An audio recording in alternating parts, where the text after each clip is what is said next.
നമസ്കാരം. ഫ്രാൻസിസ് നൊറോണ എഴുതിയ കഥയാണ് കക്കുകളി.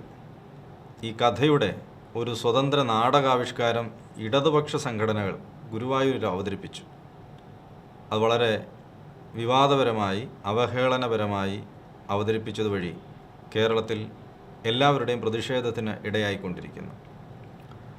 നൊറോണയുടെ കഥ വായിക്കാത്തവരും നാടകം മാത്രം കണ്ടവരും അതുപോലും കാണാത്തവരും മുഖപുസ്തകം ഉൾപ്പെടുന്ന ഡിജിറ്റൽ പരിസരത്ത് ഇതേപ്പറ്റി ധാരാളം അഭിപ്രായങ്ങൾ എഴുതി വിഹരിക്കുന്നുണ്ട്.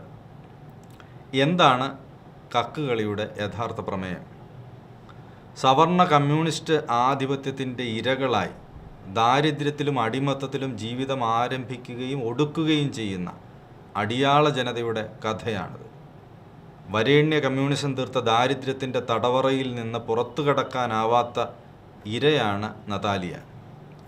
ഒരിക്കലും ഉണങ്ങാത്ത മുറിവ് തീർക്കുന്ന മുള്ള് മണ്ണിൽ ഒളിപ്പിച്ച് കാത്തിരിക്കുന്നത് പോളണ്ടിലും ഈസ്റ്റ് ജർമ്മനിയിലും സോവിയറ്റ് യൂണിയനിലും ഒടുവിൽ ജനം തിരിച്ചറിഞ്ഞ് കുടഞ്ഞെറിഞ്ഞത് നമുക്കറിയാം.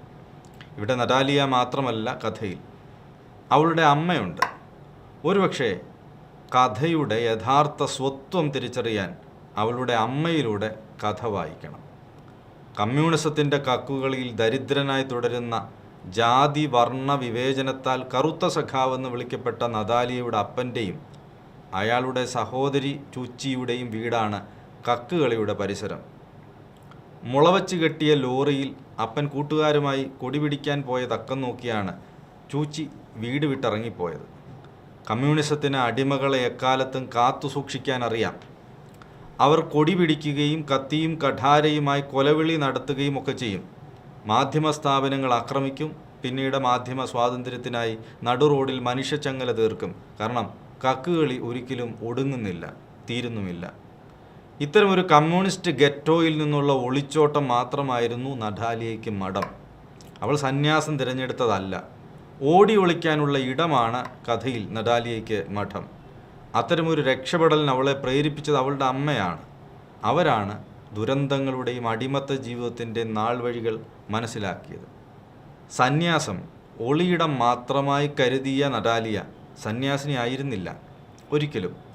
കറുമ്പൻ സഖാവിൻ്റെ കമ്മ്യൂണിസ്റ്റ് വീട്ടിലെ ബുദ്ധിയുള്ള ഒരേ ഒരു ഇര അമ്മ മാത്രമാണ്.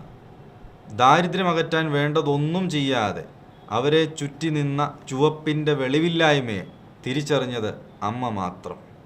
എൻ്റെ കൈത്തണ്ടേ കിടന്ന ചുവപ്പ് നിറമുള്ള കുപ്പിവളകൾ വെളിവില്ലാണ്ട് ചിരിച്ചു എന്ന് നതാലിയ പറയുന്നുണ്ട് കഥയിൽ.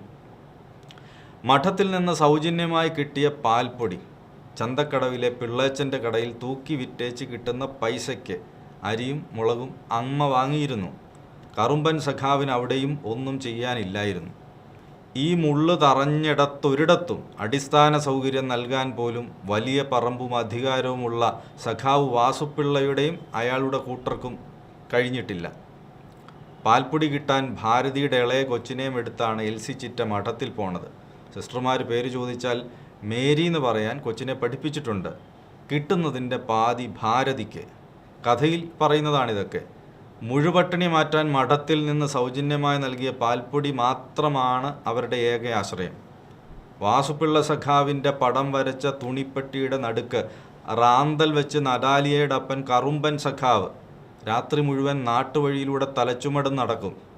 ഒടുവിൽ ഈ അന്ധരായ കമ്മ്യൂണിസ്റ്റ് അനുയായി വൃന്ദത്തിന് രക്ഷം വീട് കോളനിയിലെ മുഴുപ്പട്ടിണി മാത്രമായിരുന്നു മിച്ചം.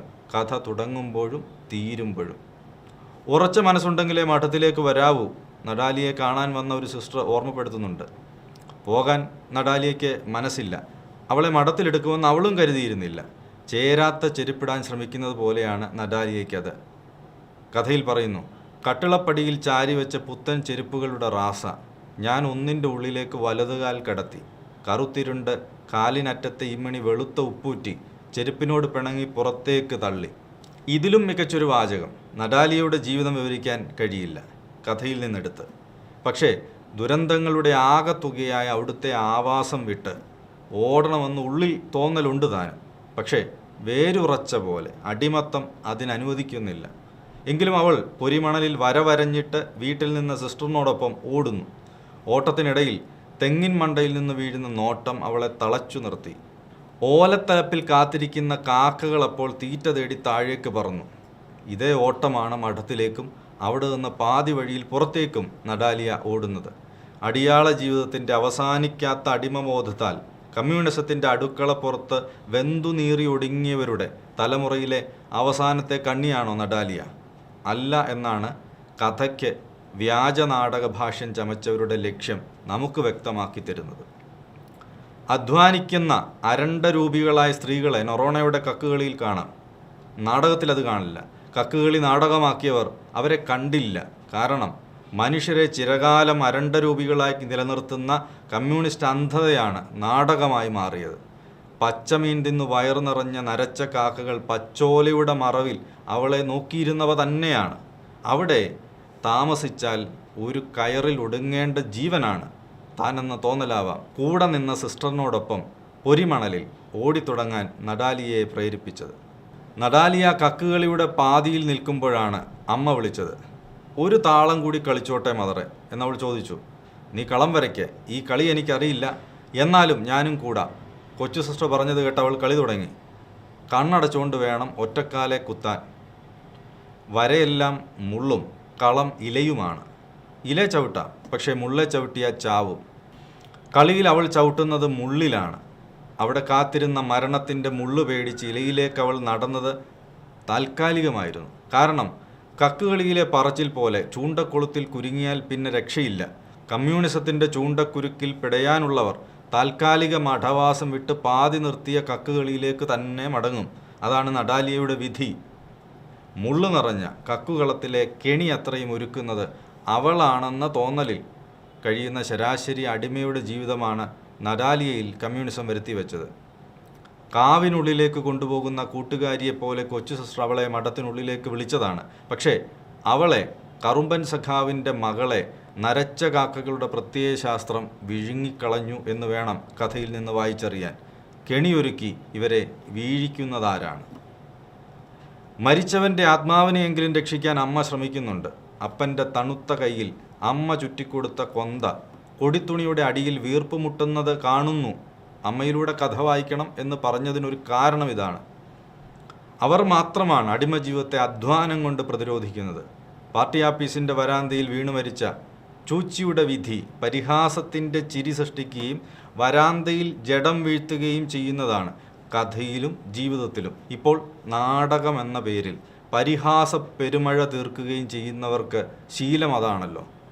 ഓലക്കൊമ്പിലിരുന്ന് നോട്ടമെറിഞ്ഞ് അടിയാള അടിമകളെയും കറുത്ത കമ്മ്യൂണിസ്റ്റിനെയും അപഹസിക്കുന്നത് ഈ വെളുത്ത വാസു സഖാവിൻ്റെ വരേണ്യ പ്രേതങ്ങളാണ്. ഈശോമറിയം യോസേപ്പെ കൂട്ടായിരിക്കണമെന്ന് പ്രാർത്ഥിച്ച് പാർട്ടി ആഫീസിൻ്റെ പടിക്കൽ വീണു മരിച്ച ചൂച്ചിയുടെ വിധി നഡാലിയയ്ക്കുണ്ടാവാതിരിക്കാൻ അവളുടെ അമ്മ കാവൽ നിൽക്കുന്നുണ്ട് കഥയുടെ അന്ത്യത്തിൽ. നൊറോണയുടെ കാര്യമെടുത്താൽ, നൊറോണയുടെ അവാർഡ് അയാളുടെ പ്രതിഭയ്ക്ക് KCBC മീഡിയ കമ്മീഷൻ നൽകിയതാണ്. അശരണരുടെ സുവിശേഷം മുതൽ ഏറ്റവും ഒടുവിൽ ഗേയം വരെയുള്ള കഥകളിൽ, എഴുത്തുകളിൽ, നോവലുകളിൽ, ആത്മകഥകളിൽ മലയാളത്തിൻ്റെ മികച്ച എഴുത്തിൻ്റെ ഉടമയ്ക്കുള്ള ആദരമാണത്. കഥയും നാടകത്തിൻ്റെ വ്യാജ നിർമ്മിതിയും രണ്ടായി കാണാൻ നമുക്ക് കഴിയും. കക്കുകളി എന്ന കഥ സവർണ കമ്മ്യൂണിസ്റ്റ് ഏകാധിപത്യ പരിസരത്തിൽ അടിമജീവിതം നയിച്ച ഇരകളുടെ കഥയാണ് എന്ന ഓർമ്മപ്പെടുത്തലോടെ നിർത്തുന്നു. നന്ദി.